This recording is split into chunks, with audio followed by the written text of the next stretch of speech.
হয়েছে? সংসারের main guardian আমি, কে ভালো থাকবে কে মন্দ থাকবে সমস্ত দায়িত্ব আই হ্যাভ, আমার আছে। বাবা বলে মানবো না, মুকুর মেরে করবো সে।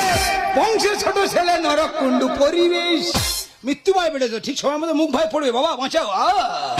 শ্বশুরে বৌমাদের মারছো কেন বাবা, সংসারের মেন গার্জিয়ান দিচ্ছি আমি পরিষেবা। বাবা বলে মানবো না, মুকুর মেরে করবো সে। বংশের ছোট ছেলে নরক কুণ্ডু পরিবেশ, চলে যাবো মরে যাবো, চলে যাবো মরে যাবো, সুন্দর বালে বুড়ো বয়সে ভিঙ্গতি খেলা।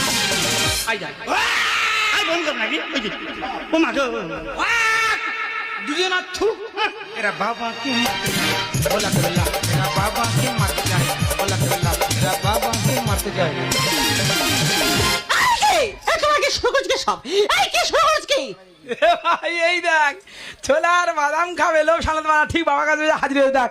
আরে আলুর চপ খাওয়া বলে ছুটে হয়েছি। তুমি চুপ করো। ওমা শীতলা ষষ্ঠী, ওমা শীতলা ষষ্ঠী, দাঁড়া তোর কথা শুনি। আমি তোদের ওই তো বসুর বউ ভাতে যাওয়ার কথা। আচ্ছা বসুর বউ ভাতে না গিয়ে তোরা দুজন এখানে এসেছিস কেন? আরে বাবা বসে বৌমা যাচ্ছিলাম, আচ্ছা। কিন্তু তোমরা সবাই মিলে বাবার মুখে ভাত দিচ্ছ সেটা দেখতে এলাম। হ্যাঁ আমার বৌমারা জানে ওই বউ ভাতে কি ভালো মন্দ খাওয়ার থেকে ওদের শ্বশুর মশাই বিপদে পড়েছে, ওখানটায় আগে যাওয়া দরকার। ছি ছি ছি, ছি তোমরা কি বিবেক বুদ্ধি সব হারিয়ে ফেলছো? নিজের বাবার সঙ্গে কেমন ব্যবহার করছো? আপনি কেমন স্বামী যে নিজের স্ত্রীর উপর কেউ বিশ্বাস রাখতে পারছো না? ছি, তোমরা এই সবাই মিলে বাবাকে দোষারোপ করছো। তোমরা কি জানো বাবার যন্ত্রণা কোথায়? তাহলে শোনো, আমি আর ছোট একদিন বাবার ঘরে গিয়ে দেখি বাবা ঘরেতে বসে বসে কাঁদছে। আমি আর ছোট বাবাকে জিজ্ঞাসা করলাম, বাবা তুমি কাঁদছো কেন, তোমার যন্ত্রণা কোথায়? তখন বাবা আমাদেরকে বলল, করোনার সময় আমার দুটো মেয়ে মারা যায়।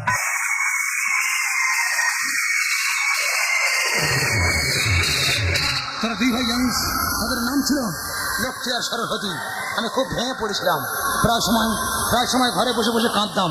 একদিন আমার বৌমা গিয়ে বলছে, বাবা তুমি কাঁদছো কেন? তখন আমি ওদেরকে বিষয়টা খুলে বললাম।